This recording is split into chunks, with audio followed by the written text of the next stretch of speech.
The Worst Podcast Ever can also be listened to on Google Podcasts, Apple Podcasts, Spotify, and many more. Links in the description below.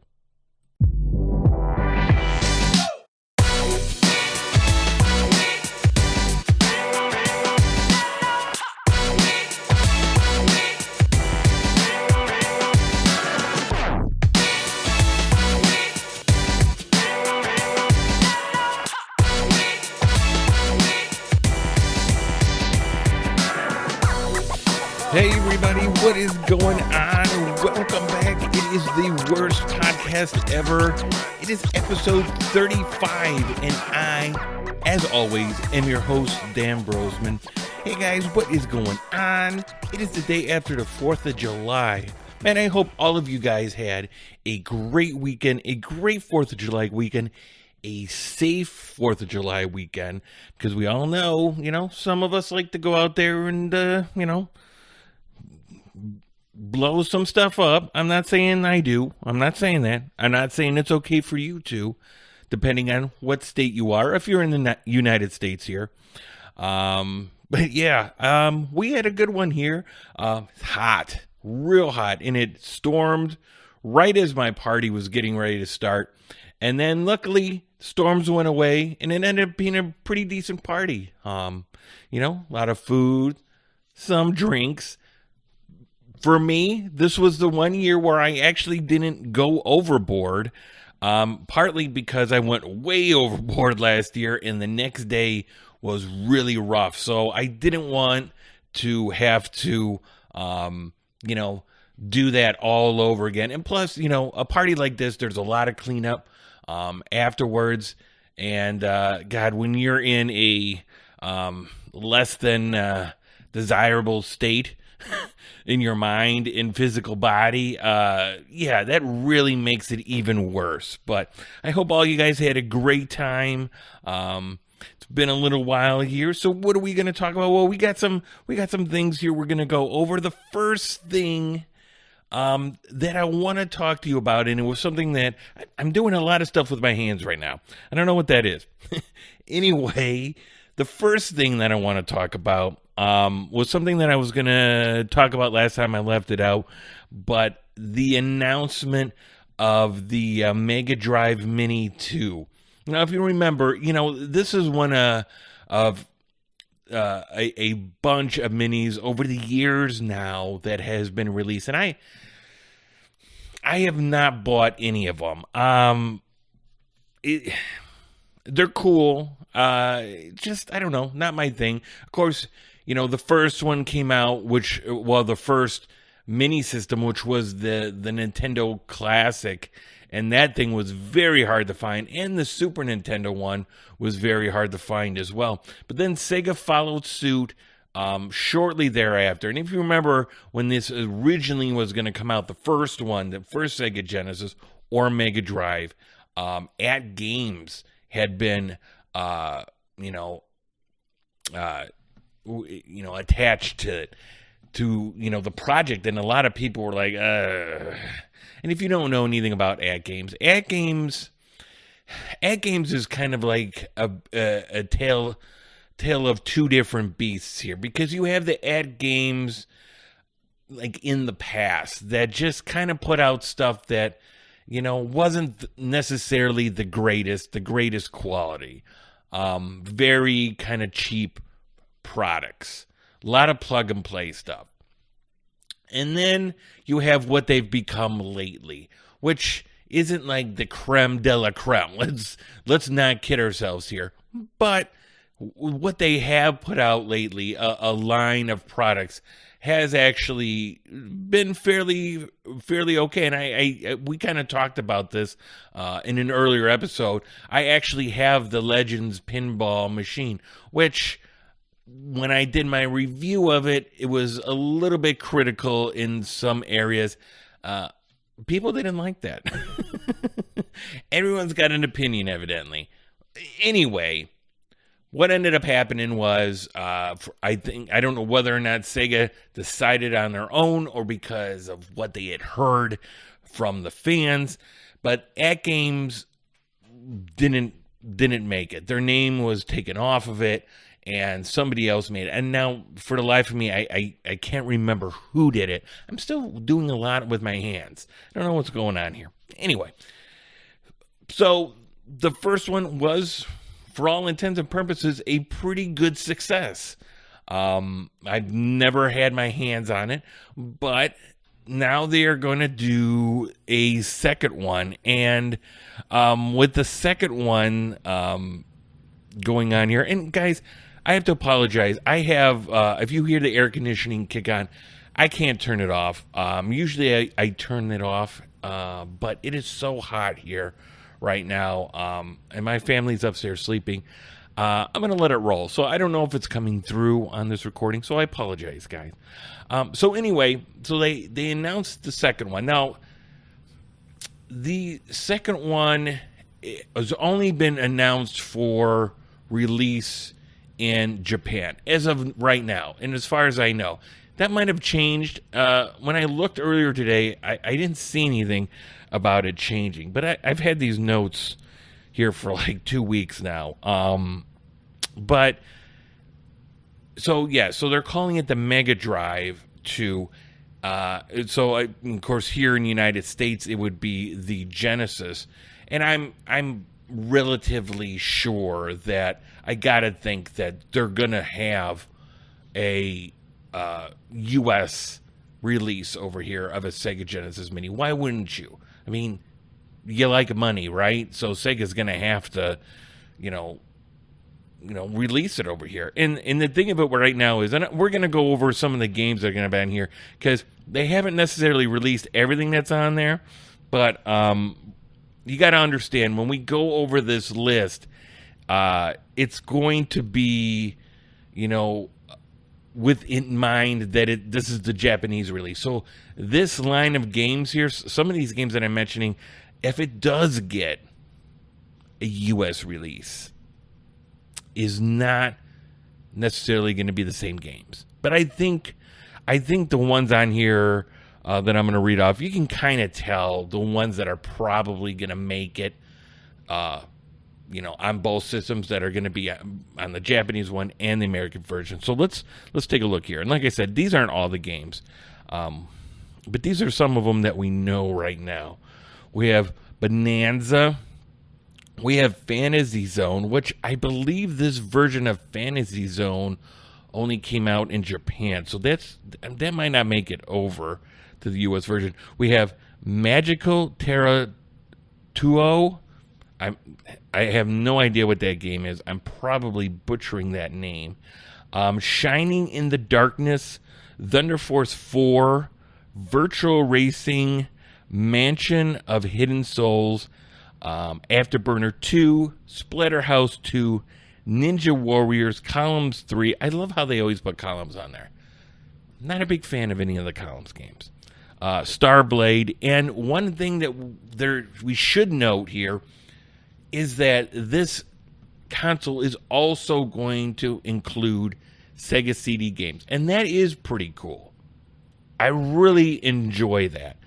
And so now you're going to get Popful Mail, which is a Sega CD game, Shining Force CD, Seal Speed, Sonic CD, Outrun, that's just a regular CD game or Genesis game.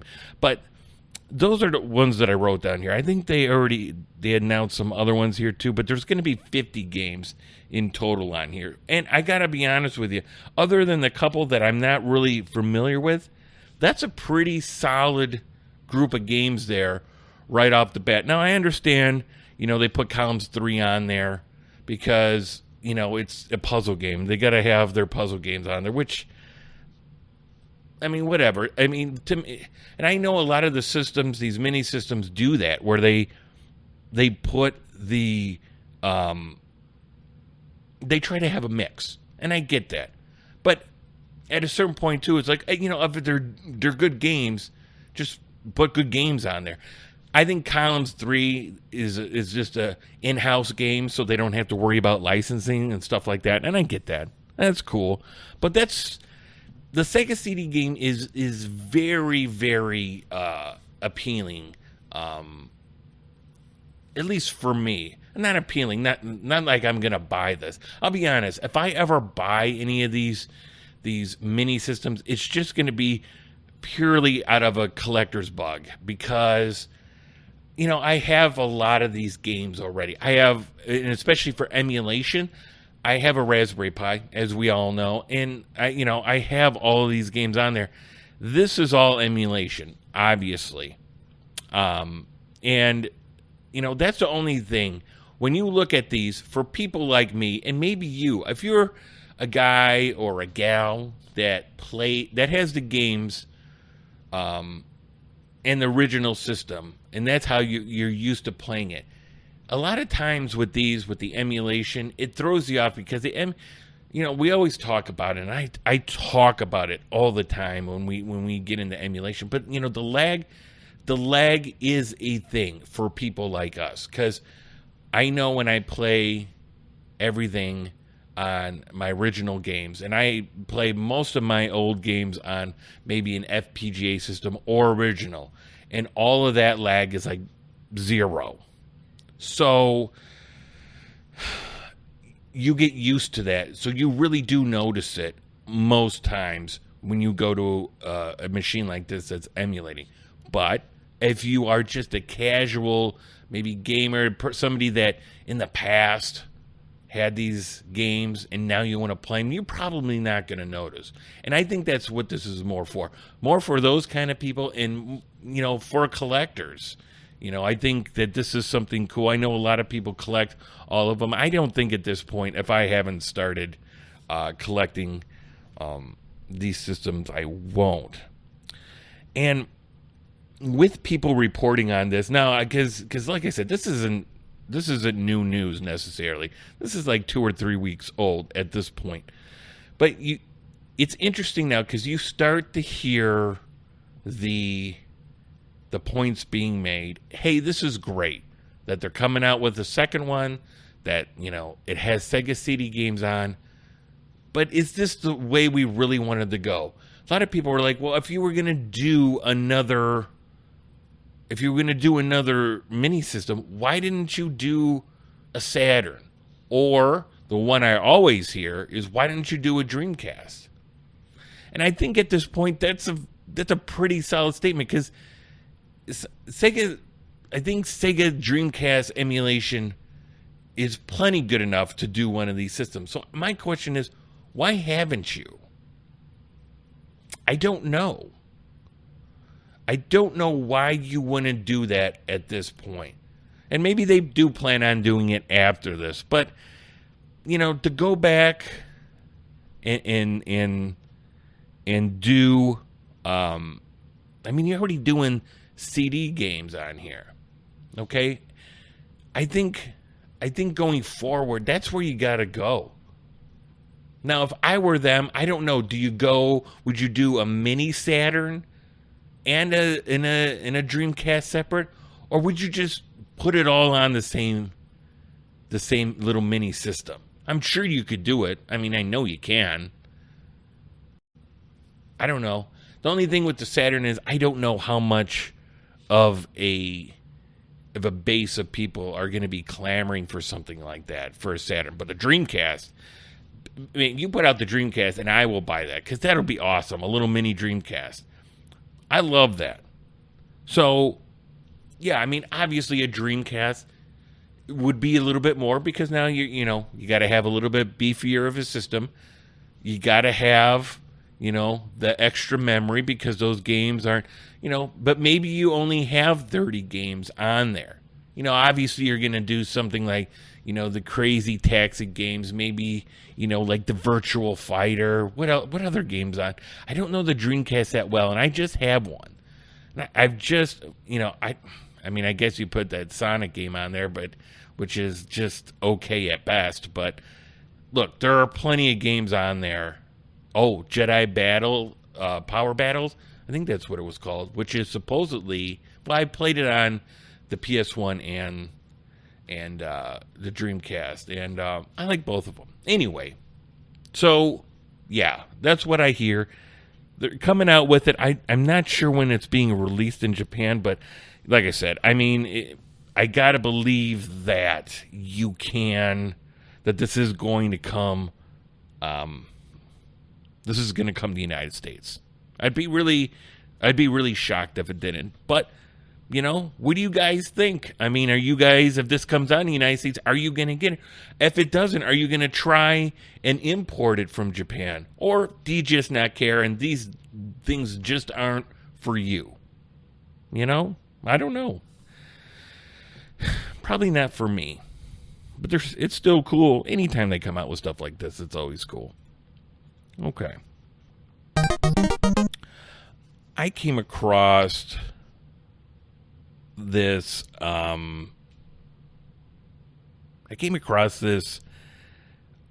couple days ago.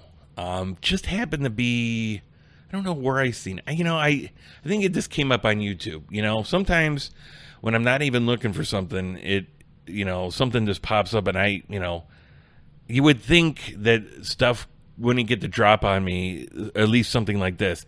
And that's something called the Atari 50th, the anniversary celebration. And now I guess, it's going to be Atari's 50th anniversary, which, I mean, I should have probably looked into it. I don't know why you wouldn't call it. But they are coming out with a game. Well, it's a game, but this is really awesome. And which is funny because I haven't said anything from Atari's been awesome in a long time, if ever. But it's like a kind of documentary / games on there, just like a history of a lot of things Atari, and it's just not old games on there. They look like they got some Jaguar games on there, which if that's the case, then that's awesome. And it looks like they have a lot of the classic games on there. I'm going to bring this up here too, because I was going to write it in my notes, but there was just too much. But, this looks absolutely wonderful. And when I looked at it, right away, I was like, this is something that we're definitely going to pick up. And let me see here. So it says Atari is celebrating its 50th anniversary, and with it, the spark that launched the modern video game industry. It has been 5 decades since a small team in Silicon Valley. Okay, blah, blah, blah, blah, blah.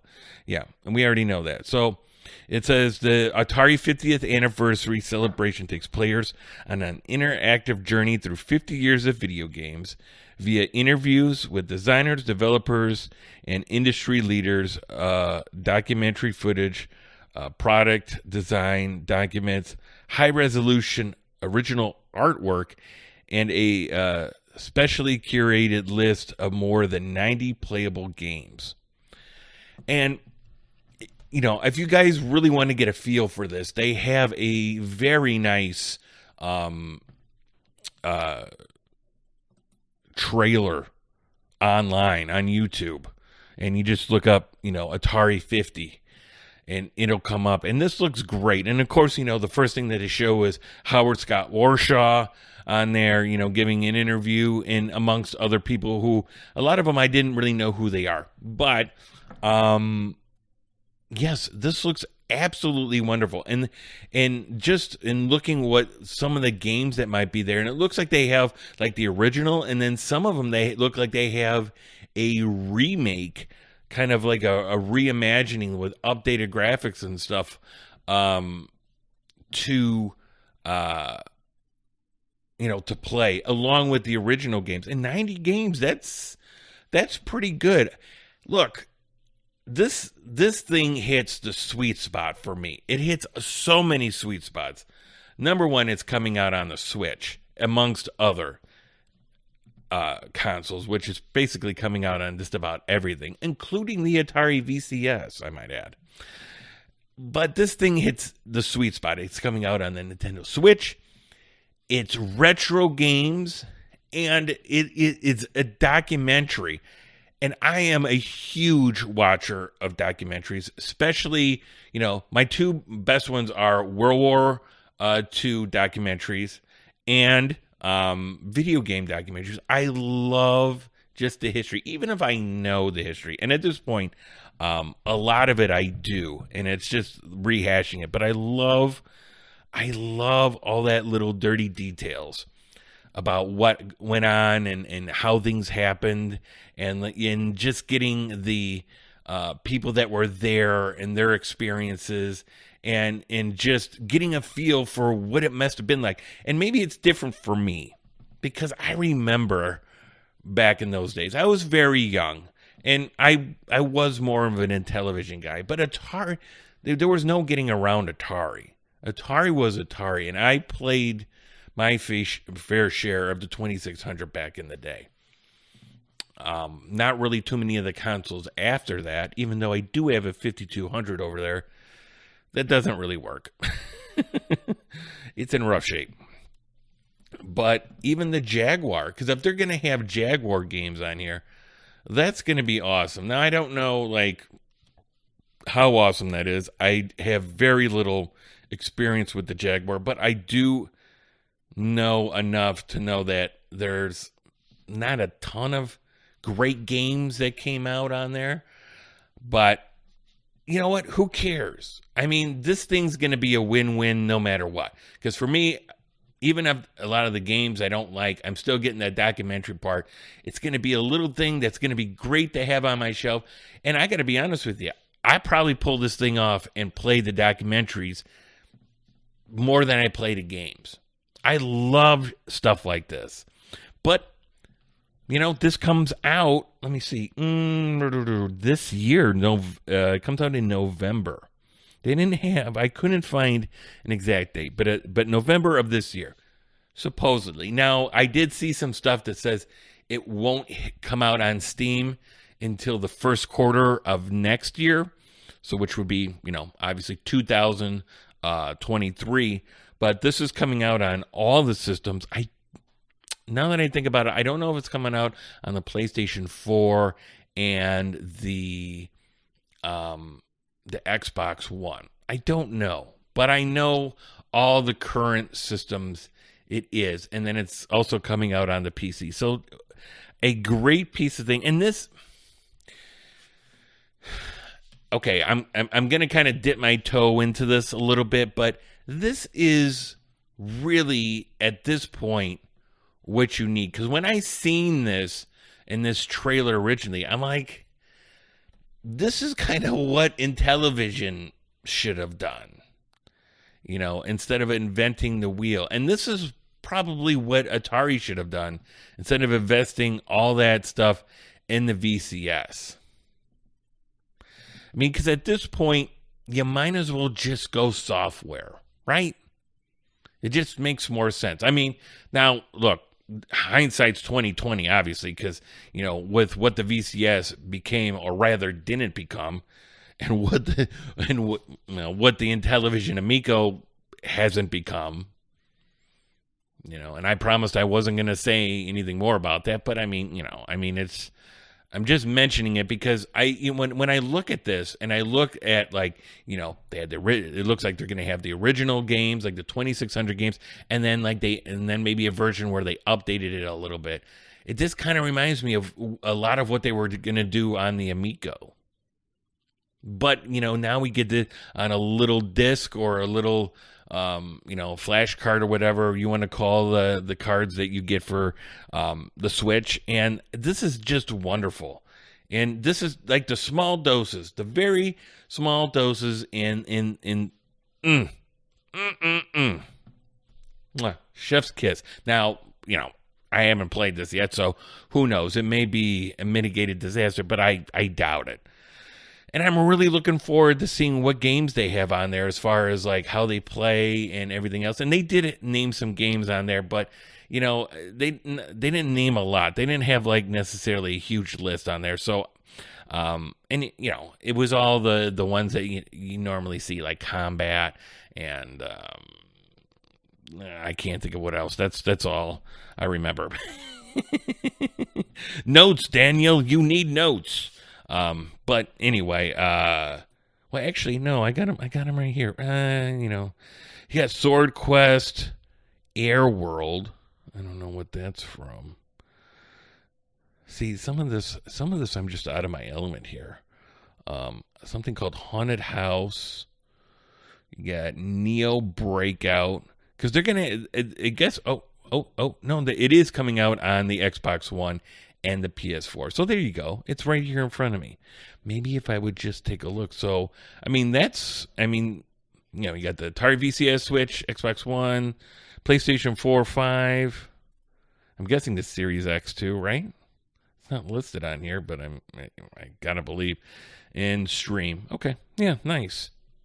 Well, that's all I guess there is to say about that. And it comes out in, 4 months in November. When is November? Let's see, like 4 or 5 months. 4 months. Anyway, so yeah, put that on my list for another thing I'm gonna throw my money at.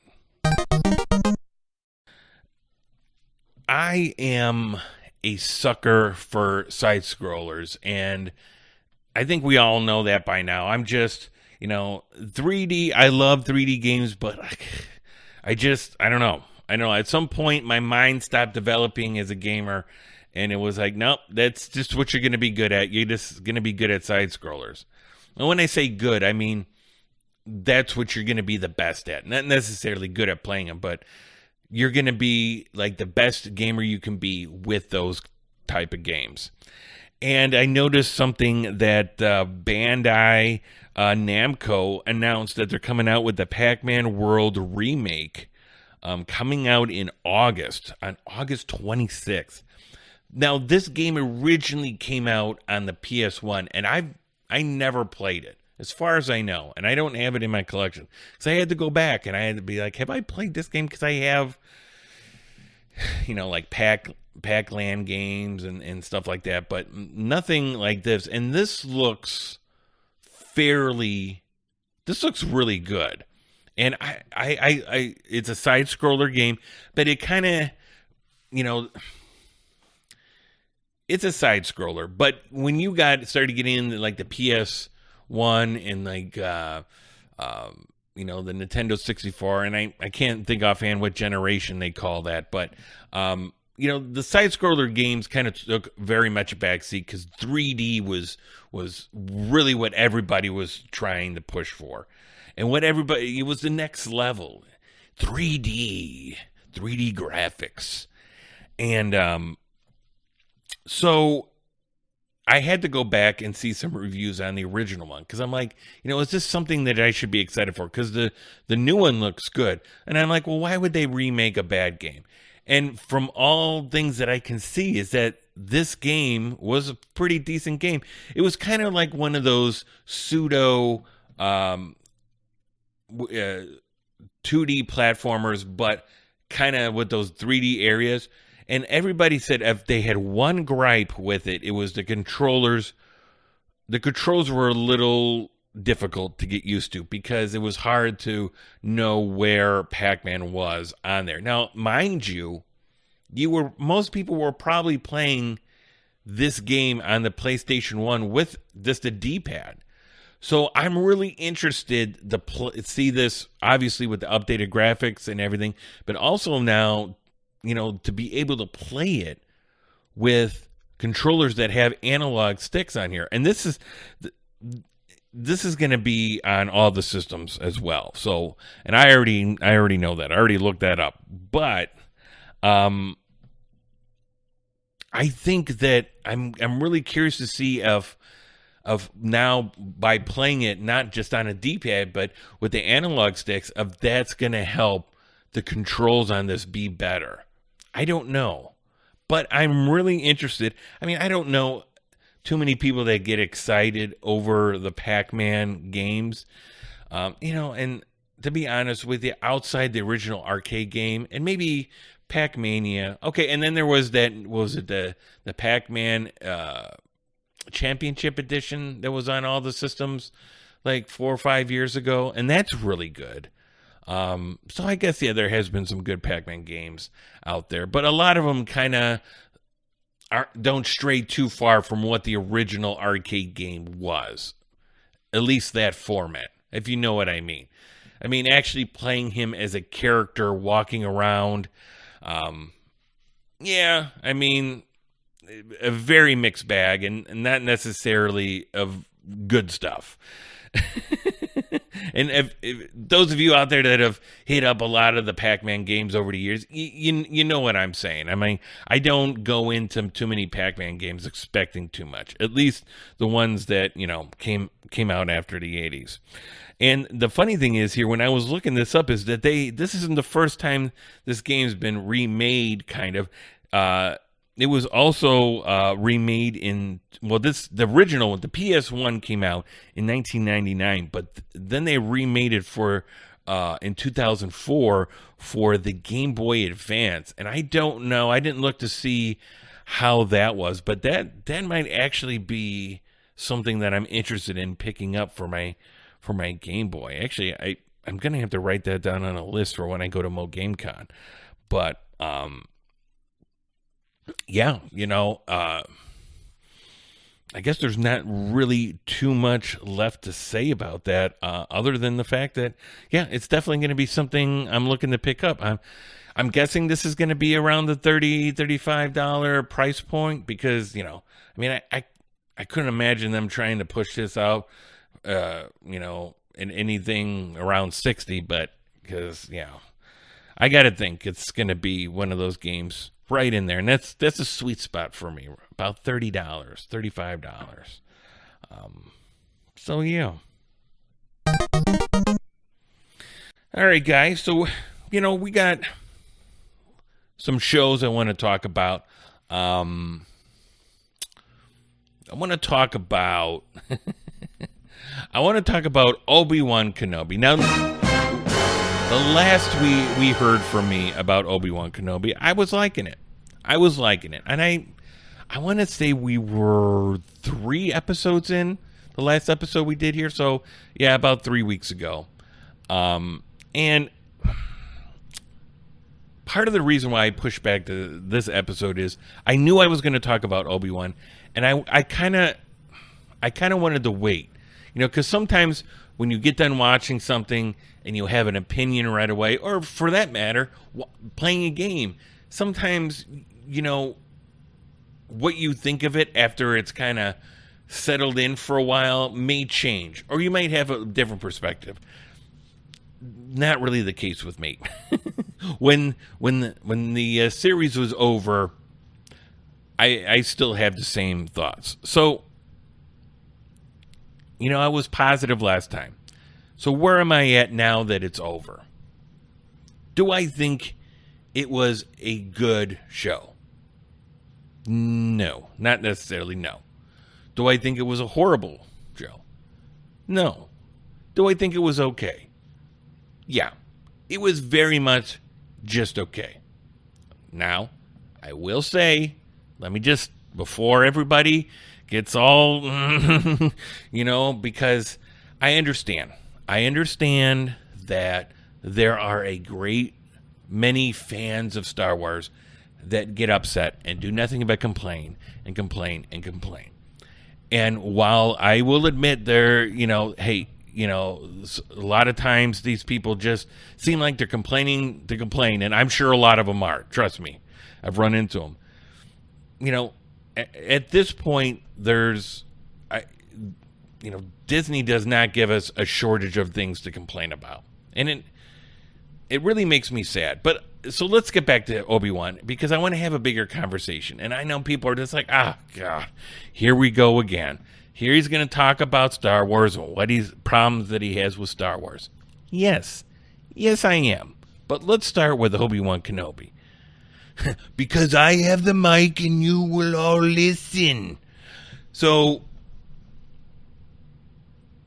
first of all, when they said that Obi-Wan was coming out, I was like, hell yeah, finally. And now this, to be honest with you, this has been rumor mill for years and years now, if you've really kept track. And I'm a TV buff, a movie buff. I really enjoy watching them. I try to keep up on what's maybe coming out, what's going on in Hollywood. And this was always a rumor for years and years and years. But mainly it was about a movie that was happening, but Ewan McGregor has always been 100% on board with doing Obi-Wan again, playing Obi-Wan, which is great. And I think that Ewan McGregor has done a wonderful job playing Obi-Wan. But then we got the show. And let me say first. Well, no, I'll say this. I'll say it later. After this show started, I was kind of getting the feeling of, why did we need this? And a lot of people were like, after it was all said and done, and were like, oh, the show, really shored up a lot of things, a lot of, plot holes or things that, maybe not necessarily plot holes, but holes in the story that have developed over time, especially after when they went and did the prequels, and then, stuff that may not have, because of what went on in the prequels and what was said in the normal movies, may not have jived. Okay? Very small, minute problems. And to that I would say, who cares? Okay? Look, I don't need a show to fix those problems. I just need a show to be good. And I know that's not why they made this show, was to fix those kind of issues, but people that bring that up, I'm like, no. We need the show just to be good. Give me a great story, give me a great plot, and that's great. Give me great character development and great character arcs. Okay? What it feels like we've been getting from Disney, and I think like the Obi Wan Kenobi and especially Boba Fett, the Book of Boba Fett, have shown us is we're getting a shit ton of fan service. And I'm not saying it's the worst kind of fan service, but I mean it's borderline. And what really, well, okay, so let me finish. I guess. See, I just want to go. I just want to go on this. Let's finish up on Kenobi. So, show's over. What are the big things that have happened with there? Well, I thought that the little girl that played Leia was awesome. I thought that Ewan McGregor, everyone that played whatever, I thought was awesome. That Reva character, the Inquisitor Reva, I thought that storyline was just the worst. And that has nothing to say with what people were saying to that actress. This has nothing. And this is not an indictment of her. This is an indictment of what were they doing with this character? Why did they have this character? What was the reason for her? Absolutely nothing. Nothing. For her to come in and act all tough, and then turns out she was not even trying to be an Inquisitor. She was just wanting to kill Vader. And I'm sorry if I'm talking to you guys like you've already seen this. I'm assuming that the people that are listening to this have already seen the show. So if I'm not going step by step here, I apologize. But you should go watch it. I'm not going to say that that you guys shouldn't watch it. You should definitely go and watch it. It's worth a watch. The Reva character, the Reva, is that how you say it? Reva? Yeah, Reva character. And then she finds out about Luke. And she goes after Luke. Now, which was bad in a whole bunch of different ways, because they tried to shoehorn in a redemption story for her by not killing Luke, by seeing herself in it when Anakin came to kill everybody when she was a youngling at the Jedi Temple.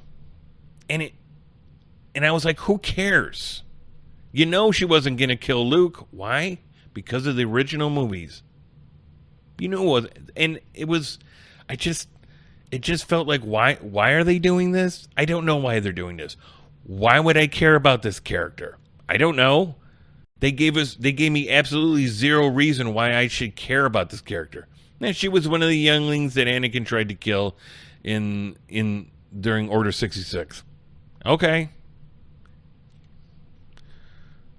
And she became an Inquisitor, but then she was trying to kill Vader, and she got her ass kicked by Vader. And I don't know why Vader just didn't kill her.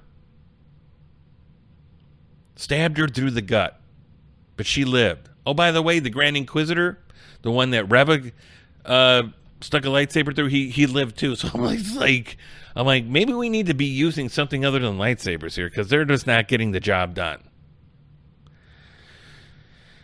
So, I know I'm doing a lot of complaining. You're like, oh, Dan, what do you want here? You're just complaining. I know, but, it's just one thing after the other. It just takes me out of these shows. I'm like, why are you doing this? Why are you doing this? Why are you doing this? And it doesn't, there's always that suspension of disbelief. Obviously this isn't a real thing. Star Wars isn't real. And you have that suspension of disbelief. But that can only go so far when you have a janky storyline. And I understand that, look, I watched the end, and that Vader and Obi-Wan lightsaber battle was awesome. It was awesome. But then you knew that nothing was going to happen. Either one of them wasn't going to get killed. And that is a problem that shows like this, and a lot of times movies that are prequels, and just not Star Wars, but other franchises suffer from, and that's that there's no consequences. You already know what's going to happen.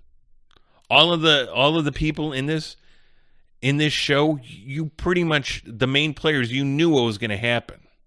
You knew Obi-Wan was going to live. You knew Leia was going to live. You knew that Vader was going to live.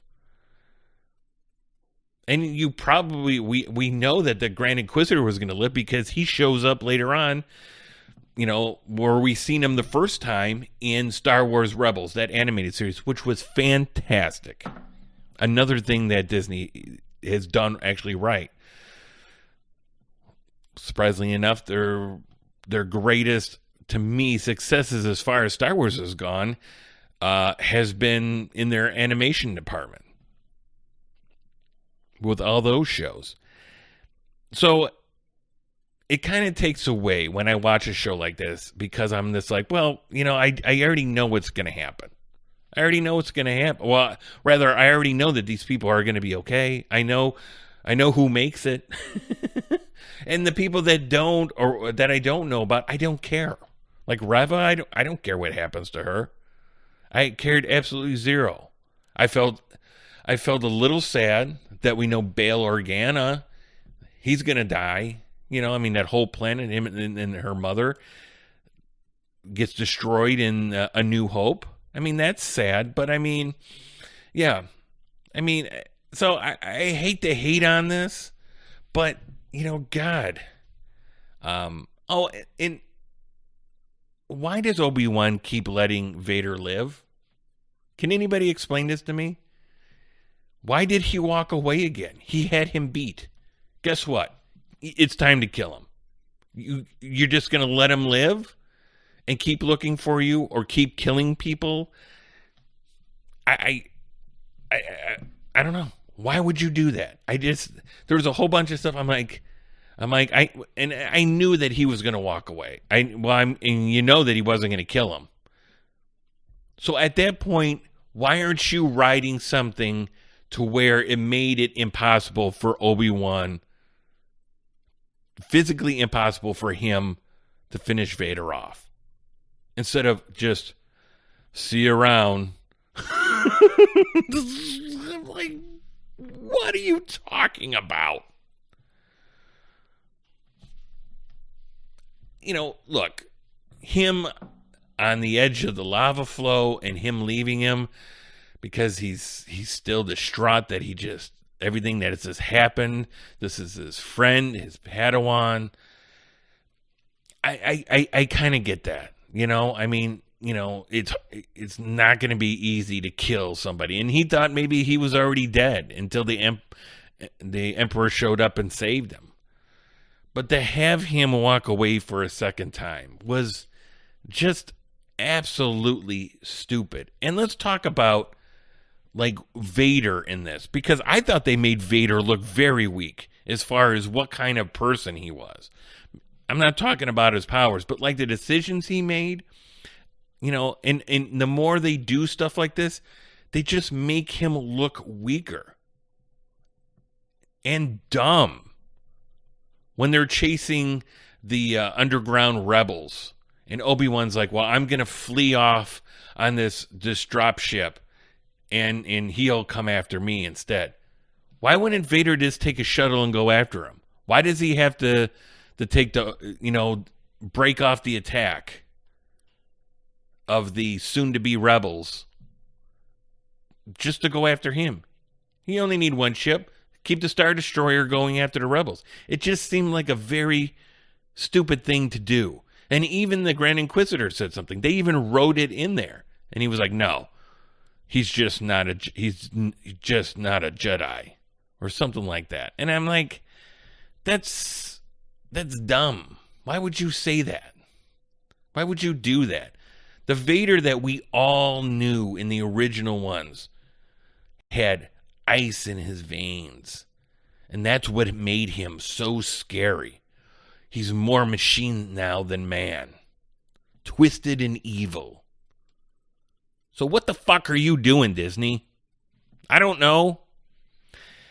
And I heard something that made sense to these and it's kind of sad. A guy at work, I was talking to him about it, and I said, "What'd you think of Kenobi?" And he's like, it was okay. He's like, at this point, I just enjoy the action. I'm just resigned to the fact that we're gonna get some good action, but the storylines are just not gonna be great. And I'm just like, but we shouldn't have to resign ourselves to that.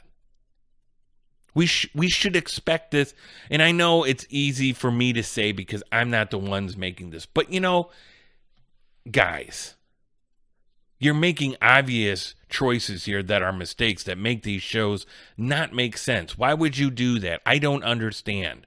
Why do you need to do this? And so on and so forth. Like you bring Boba Fett back in The Mandalorian, and that Boba Fett was awesome. He was badass. He was kicking ass. And then you give him his own show, and he's like, he's got to tell everybody that he's Boba Fett. I'm Boba Fett. And then he's this guy that's trying to throw an olive branch to everyone. That's not the guy you were selling us on. Why didn't he go in there and kick everybody's ass? And then he hired that Vespa crew, that little Vespa gang, to go up against, the rest of the crime organizations. You're just looking at it going, at least we're getting Star Wars. I mean, that's what people are saying now. They're like, any Star Wars I get's good. And it's like, no. And look, guys, I'm sorry if I'm rambling on here. I get it. This is just my own opinion. But look, we shouldn't have to just settle. Okay? Just keep it true to what it was before. It doesn't matter. You're worried about this new generation coming in. If you make it good, if you make storylines good and character development good, which will come naturally in the storyline, then guess what? People of the next generation are going to become fans. So stop. All these, they do it with Star Trek. Stop telling us that we're updating this so it's more appealing to a newer generation. No. Make it good. That's what does it. I want a rich and developed storyline, not this half thought of developed bullshit that you guys are pushing on us for the shows that we love and are in these franchises that we all love. Okay?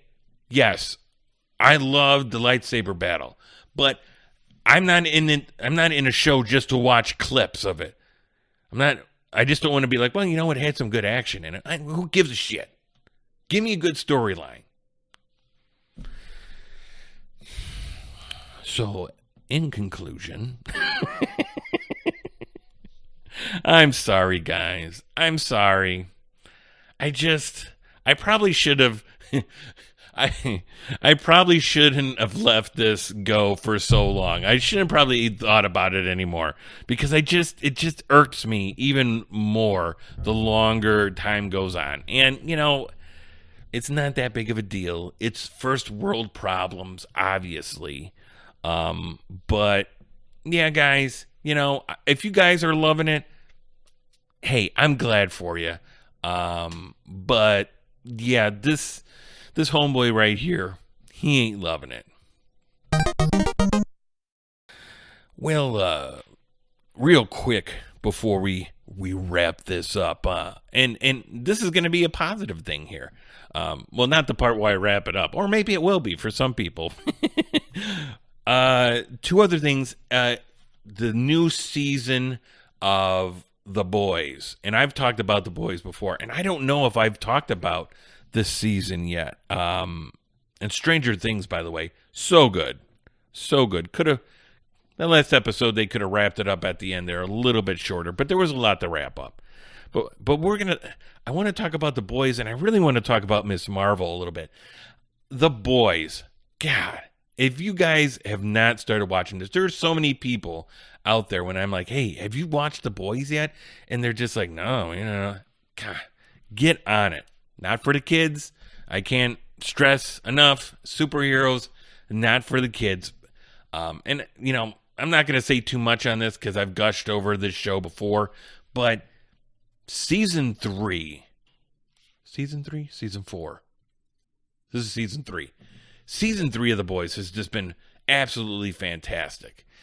And we are coming into episode 8, which is their final episode this Friday. It's the season finale, and they've already been picked up for next season, which is great. And they're actually getting ready right now to start production on that on next season.